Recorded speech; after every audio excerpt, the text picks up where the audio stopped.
আপনারা দেখছেন তারকেশ্বর মহাবিদ্যালয় ইউটিউব চ্যানেল। দয়া করে সাবস্ক্রাইব করবেন। 12वीं के हिंदी के ऑनलाइन क्लास में आज हम एक कहानी पढ़ेंगे जिसका नाम है मलबे का मालिक, और ये लिखा है मोहन राकेश जी ने। तो सबसे पहले हम ये जानेंगे कि मलबे का अर्थ क्या है। तो मलबा होता है किसी भी इमारत के अवशेषों को हम मलबा कहते हैं। और सबसे पहले हम लेखक परिचय पढ़ेंगे और उसके बाद इस कहानी के बारे में जानेंगे। तो आधुनिक हिंदी साहित्य में मोहन राकेश जी का नाम अत्यंत चर्चित है। इनका जन्म 8 जनवरी सन 1925 ईस्वी को पंजाब के अमृतसर में हुआ था। इनके पिता एक वकील थे। इन्होंने लाहौर से शास्त्री की परीक्षा उत्तीर्ण किया। इन्होंने हिंदी एवं संस्कृत में एमए किया। इन्होंने जीविकोपार्जन के लिए अध्यापन का कार्य किया। इन्होंने सारिका पत्रिका का भी संपादन किया। कालांतर में संपादन कार्य छोड़कर स्वतंत्र लेखन में प्रवृत्त हुए। इन्हें जीवन भर आर्थिक अभाव से जूझना पड़ा। उपन्यासकार, नाटककार और कहानीकार के रूप में इन्होंने हिंदी साहित्य की सेवा की। और इनकी कुछ प्रमुख कृतियां हैं: आषाढ़ का एक दिन, लहरों के राजहंस, आधे अधूरे। ये सारे इनके बहुचर्चित नाटक हैं।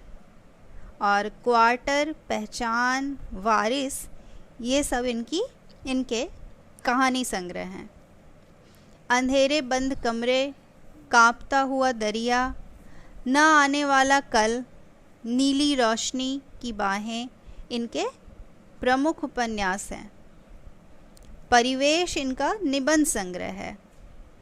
आखिरी चट्टान तक इनका यात्रावृत्त है। और इसके अतिरिक्त इन्होंने मृच्छकटिकम और शकुंतलम का संस्कृत से हिंदी में अनुवाद भी किया है। मोहन राकेश जी नई पीढ़ी के प्रमुख साहित्यकार हैं।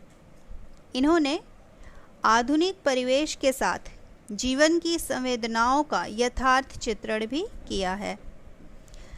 नई कहानी को इन्होंने एक नया आयाम दिया है।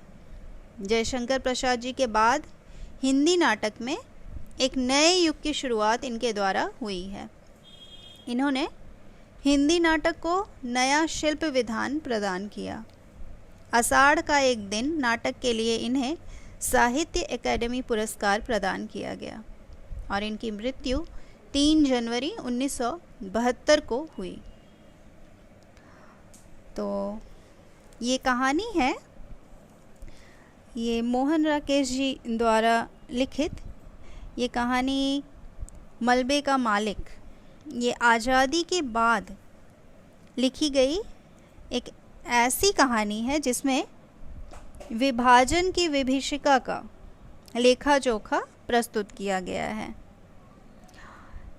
ये 1947 के बाद जो विभाजन हुआ, इसका क्या असर पड़ा भारत पे, इसी का लेखा जोखा हमें इस कहानी में देखने को मिलता है। आज़ादी के पहले हिंदुस्तान में हिंदू और मुसलमान एक साथ सदियों से भाईचारे के साथ रहते थे। लेकिन अंग्रेज़ों की चालबाजी एवं मजहबी उन्माद के कारण अपनत्व की भावना को भूलकर ये दोनों संप्रदाय एक दूसरे के खून के प्यासे हो जाते हैं। विभाजन के पहले हिंदू मुस्लिम परस्पर एक दूसरे के साथ आत्मीयता से रहते थे। उनके मन में कोई द्वेष नहीं था, कोई घृणा की भावना नहीं थी। लेकिन ये भारत विभाजन के बाद ये ये दोनों संप्रदाय की वजह से जो अशांति फैली, जो दंगे फैले, उसका प्रभाव कितने लोगों पे पड़ा, कितने लोगों के घर उजड़े, कितने लोग तकलीफ़ की से गुज़रे, ये सारी इस कहानी में हम देख सकते हैं। तो इस कहानी के मुख्य पात्र हैं गनी मियाँ। तो गनी मियाँ इस कहानी के एक सकारात्मक पात्र हैं। वे एक सरल इंसान हैं और इसके और भी पात्र हैं जो प्रमुख पात्र हैं। वो है रखा पहलवान, लच्छा। ये दोनों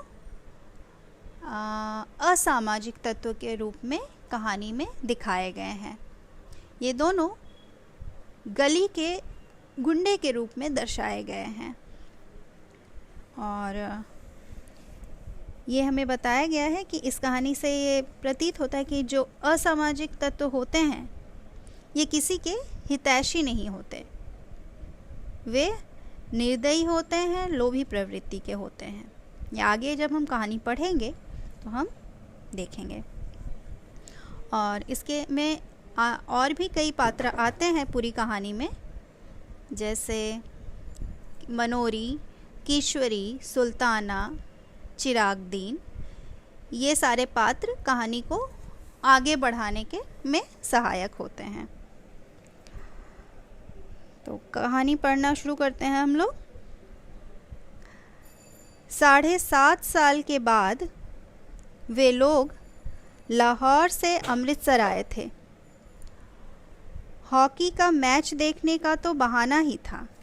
उन्हें ज़्यादा चाव उन घरों और बाज़ारों को फिर से देखने का था जो 7.5 साल पहले उनके लिए पराये हो गए थे। यानी विभाजन के 7 साल बाद कुछ लोग पाकिस्तान से हिंदुस्तान आते हैं और हॉकी का मैच देखने के बहाने वे भारत में आए रहते हैं। लेकिन वही जैसा कि कहानी में कहा गया है कि हॉकी का मैच देखना तो एक बहाना भर था। उनके आने का असली उद्देश्य था अपने पुराने परिवेश को फिर से देखना, अपने पुराने लोगों को जो छोड़ के वे उन्हें जाना पड़ा था, उनसे फिर से मिलना। तो आगे है, हर सड़क पर मुसलमानों की कोई न कोई टोली घूमती नज़र आ जाती थी। उनकी आंखें इस आग्रह के साथ वहाँ की हर चीज़ को देख रही थी जैसे वह शहर साधारण न होकर एक अच्छा खासा आकर्षण केंद्र हो। यानी ये वे लोग थे जिन्हें विभाजन के वक्त अपना घर परिवार छोड़ के पाकिस्तान जाना पड़ा था, या कहिए वे मजबूर थे जाने को। तंग बाज़ारों में से गुज़रते हुए वे एक दूसरे को पुरानी चीज़ों की याद दिला रहे थे। देख फतेह दीना, मिस्री बाज़ार में अब मिश्री की दुकानें पहले से कितनी कम रह गई हैं। यानी वहाँ ज़रूर विभाजन के पहले मिश्री की दुकानें थीं जो कि अब काफ़ी कम हो गई थी। वे एक दूसरे को दिखा रहे हैं। उस नुक्कड़ पर सुखी भटियारन की भट्टी थी जहाँ अब वह पान वाला बैठा है। यह नमक मंडी देख लो खान साहब, यहाँ की एक एक ललाइन व नमकीन होती है कि बस। बहुत दिनों के बाद बाज़ारों में तुर्रेदार पगड़ियाँ और लाल तुर्की टोपियाँ नज़र आ रही थीं। तुर्रेदार यानी जो कपड़े को घुमा के जो पगड़ी उस वक्त के मुसलमान पहना करते थे। तुर्रेदार यानी घुमावदार पगड़ियाँ और लाल तुर्की टोपियाँ नज़र आ रही थीं। लाहौर से आए मुसलमानों में काफ़ी संख्या ऐसे लोगों की थी जिन्हें विभाजन के समय मजबूर होकर अमृतसर से जाना पड़ा था। 7.5 साल में आए अनिवार्य परिवर्तनों को देखकर कहीं उनकी आंखों में हैरानी भर जाती और कहीं अफसोस घिराता। यानी वे सब जो 7 साल के अंदर जितने परिवर्तन आए थे वे देख के कुछ उन्हें आश्चर्य हो रहा था उन लोगों को और कुछ अफसोस। वे कहते हैं, वल्लाह कटरा जयमाल सिंह इतना चौड़ा कैसे हो गया? क्या इस तरफ के सब मकान जल गए थे? यहाँ हकीम आसिफ अली की दुकान थी ना, अब यहाँ एक मोची ने कब्जा कर रखा है। और कहीं कहीं ऐसे भी वाक़या सुनाई दे जाते, वली यह मस्जिद ज्यों की त्यों खड़ी है, इन लोगों ने इसका गुरुद्वारा नहीं बना दिया। जिस रास्ते से भी पाकिस्तानियों की टोली गुजरती, शहर के लोग उत्सुकता पूर्वक उस तरफ देखते रहते। कुछ लोग अब भी मुसलमानों को आता देखकर आशंकित से रास्ते से हट जाते, जबकि दूसरे आगे बढ़कर उनसे बगलगीर होने लगते। मतलब कुछ लोग उनके पास से हट जा रहे थे और कुछ लोग उनके साथ साथ चल रहे थे। ज़्यादातर आगंतुकों में से ऐसे सवाल पूछते कि आजकल लाहौर का क्या हाल है। मतलब इन आए हुए मुसलमानों से वहाँ के लोग ऐसे ये सारे सवाल पूछ रहे थे, जैसे उनके अंदर जो उत्सुकता थी यहाँ के बारे में जानने की, देखने की कि तब और अब में क्या फ़र्क आया है, या अपने पुराने परिवेश को देखने की जो उत्सुकता थी, वही यहाँ के जो लोग थे, कुछ ऐसे लोग थे जो वहाँ से आए थे, तो वे भी उनसे वहाँ का हालचाल पूछ रहे हैं। तो उनमें से कुछ लोग उनसे पूछ रहे थे कि आजकल लाहौर का क्या हाल है, अनारकली में अब पहले जितनी रौनक होती है या नहीं? सुना है शाहल गेट का बाज़ार पूरा नया बना है। कृष्णनगर में तो कोई ख़ास तब्दीली नहीं आई। वहाँ का रिश्वतपुरा क्या वाकई रिश्वत के पैसों से बना है? कहते हैं पाकिस्तान में अब बुर्का बिल्कुल उड़ गया है, यह ठीक है?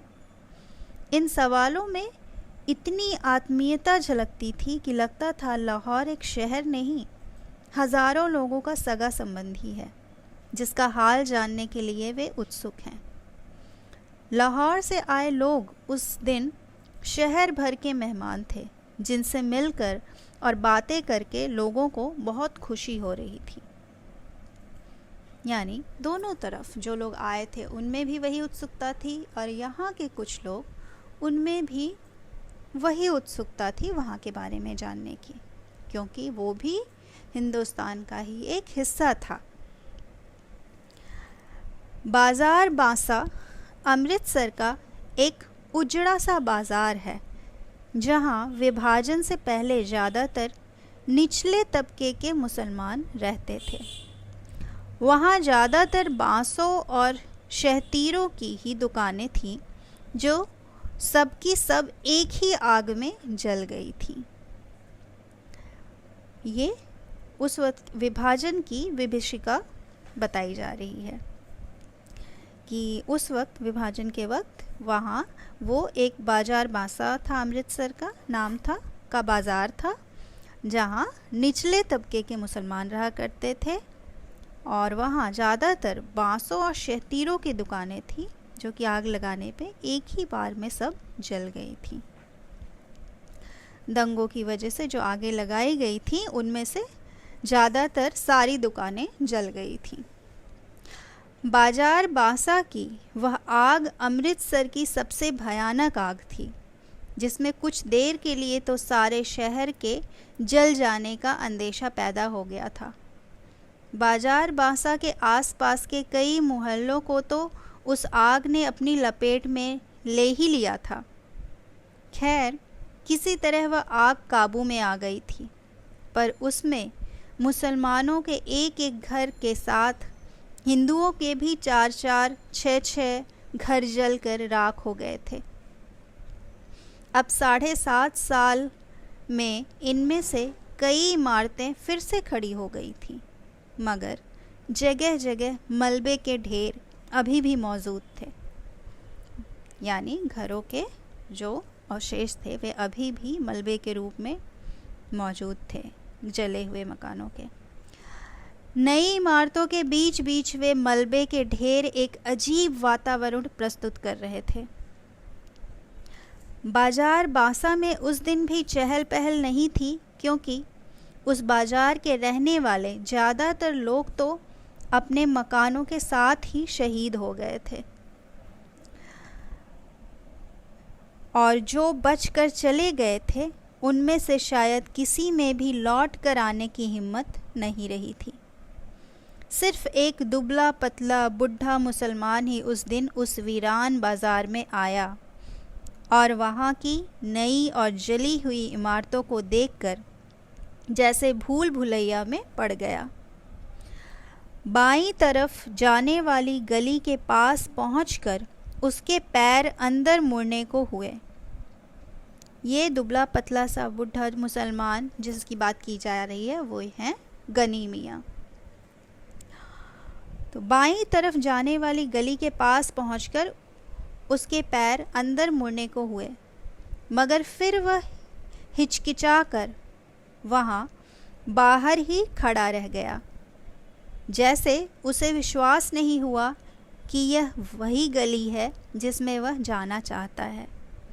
गली में एक तरफ कुछ बच्चे कीड़ी कीड़ा खेल रहे थे और फासले पर स्त्रियां ऊंची आवाज में चीखती हुई एक दूसरे को गालियां दे रही थी। यानी वे घूमते घूमते एक गली के पास पहुंचती है वे टोली, जहां उस इंसान को एक गली में मुड़ने की इच्छा होती है। यानी वहाँ पे गनी मियाँ का मकान था, वहीं उनका घर था।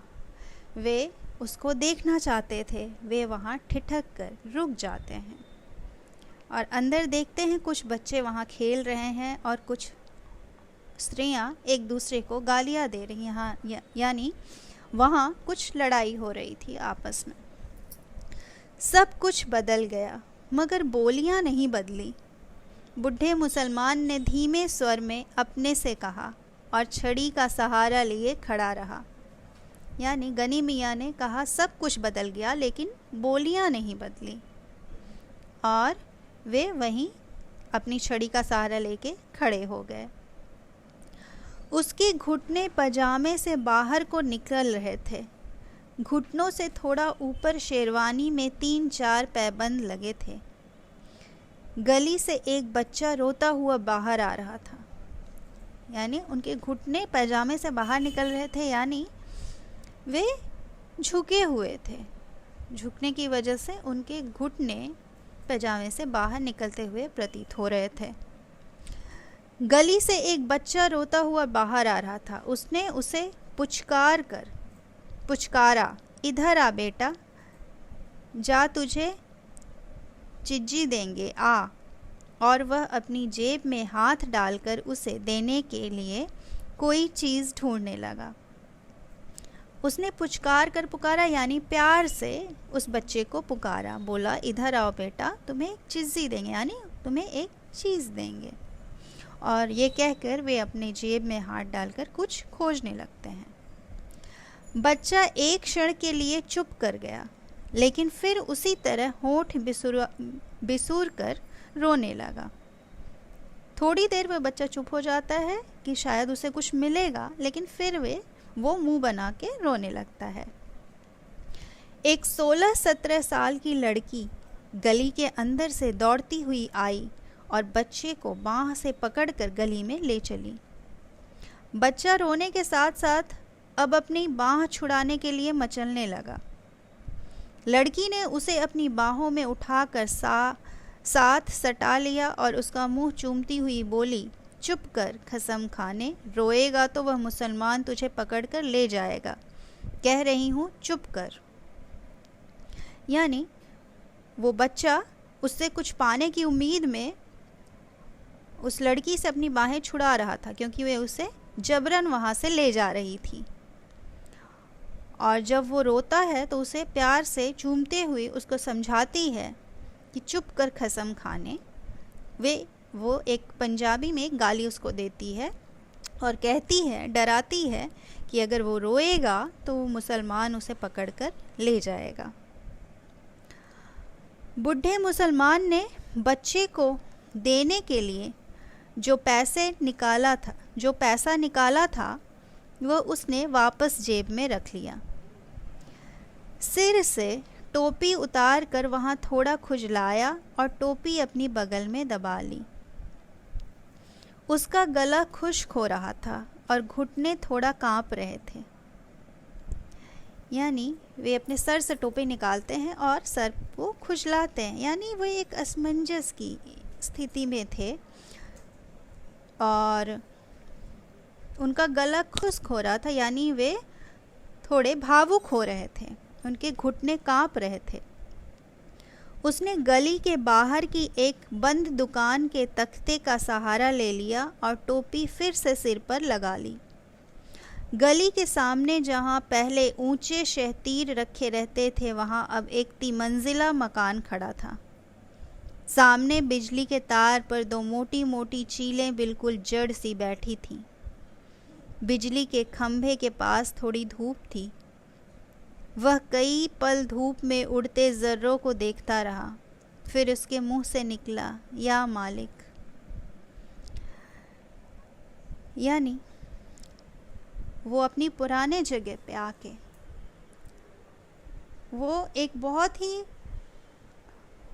असमंजस की स्थिति में थे। वे अपने घर को देखना भी चाह रहे थे, लेकिन इतने दिनों के बाद आने पे उनके मन में एक भय भी था। और चीलों का बैठना और ज़र्रों का उड़ता देखना, ये सारे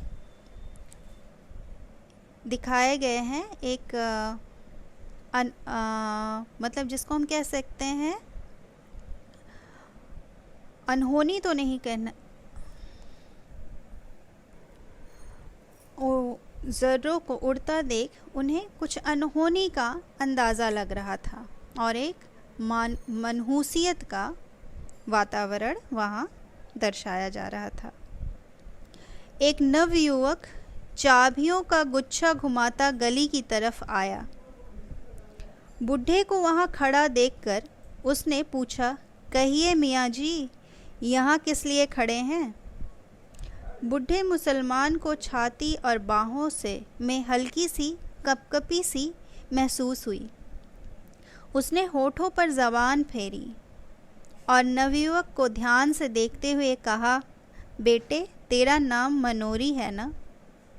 यानी वो जब नवयुवक उसे पूछता है कि वो वहाँ क्यों खड़ा है, तो उन्हें कहीं न कहीं डर भी था। वे कहते हैं, वो ये कहा जा रहा है कि वे होठों पर ज़बान फेरते हैं, यानी अपने सूखे हुए होठों को वो फिर से अपने ज़बान फेर के फिर से उससे बात करने की कोशिश करते हैं। यानी ये एक डर और असमंजस की स्थिति दिखाई जा रही है कि उनका मुंह सूखा जा रहा था और एक अनहोनी का उन्हें एहसास हो रहा था। नवयुवक ने चाबियों के गुच्छे को हिलाना बंद करके अपनी मुट्ठी में ले लिया और कुछ आश्चर्य के साथ पूछा, आपको मेरा नाम कैसे मालूम है? 7.5 साल पहले तो इतना सा था, कहकर बुढ़े ने मुस्कराने की कोशिश की। आप आज पाकिस्तान से आए हैं? मनोरी पूछता है।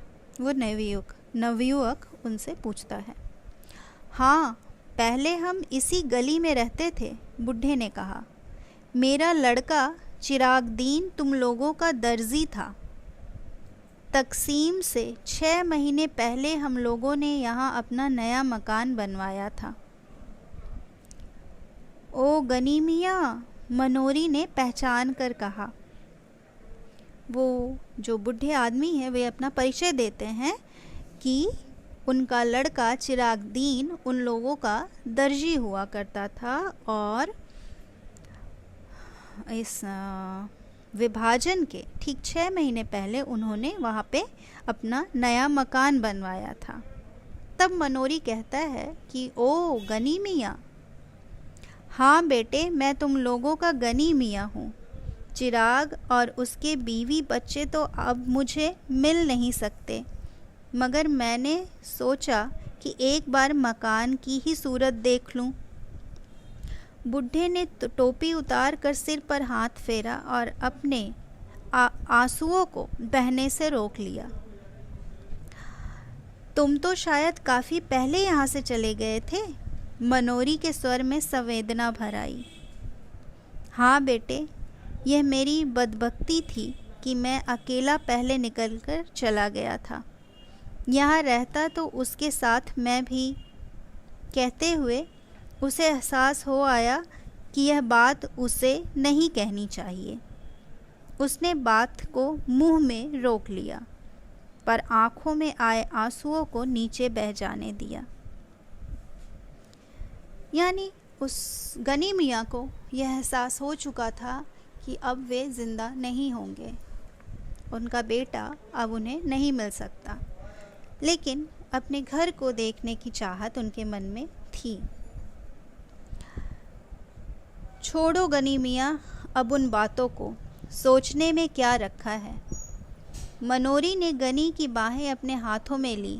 चलो तुम्हें तुम्हारा घर दिखा दूं। गली में खबर इस तरह फैली थी कि गली के बाहर एक मुसलमान खड़ा है जो रामदासी के लड़के को उठाने जा रहा था। उसकी बहन वक्त पर उसे पकड़ लाई, नहीं तो वह मुसलमान उसे ले गया होता। यह खबर मिलते ही जो स्त्रियां गली में पीढ़े बिछाकर बैठी थीं, वे पीढ़े उठाकर घरों के अंदर चली गईं। गली में खेलते बच्चों को भी उन्होंने पुकार पुकार कर घरों के अंदर बुला लिया। मनोरी गनी को लेकर गली में दाखिल हुआ तो गली में सिर्फ एक फेरी वाला रह गया था, या रखा पहलवान, जो कुएं पर उस उगे पीपल के नीचे बिखर कर सोया था। हाँ, घरों की खिड़कियों में से और किवाड़ों के पीछे से कई चेहरे गली में झांक रहे थे। मनोरी के साथ गनी को आते देखकर उनमें हल्की चहमे गोइयाँ शुरू हो गईं।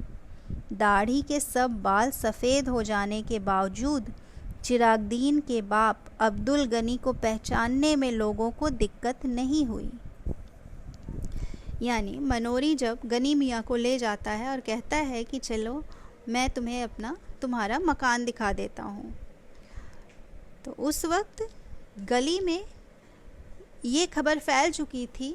जिस बच्चे को गनी मियाँ बुला के पैसे देने जा रहे थे, ये बात फैल गई थी कि कोई मुसलमान आया है जो बच्चों को उठा के ले जा रहा है, और वो रामदासी का लड़का था जिसे वो उठा के ले जाने वाला था, लेकिन समय पे पहुँची उसकी बहन ने उसे बचा लिया।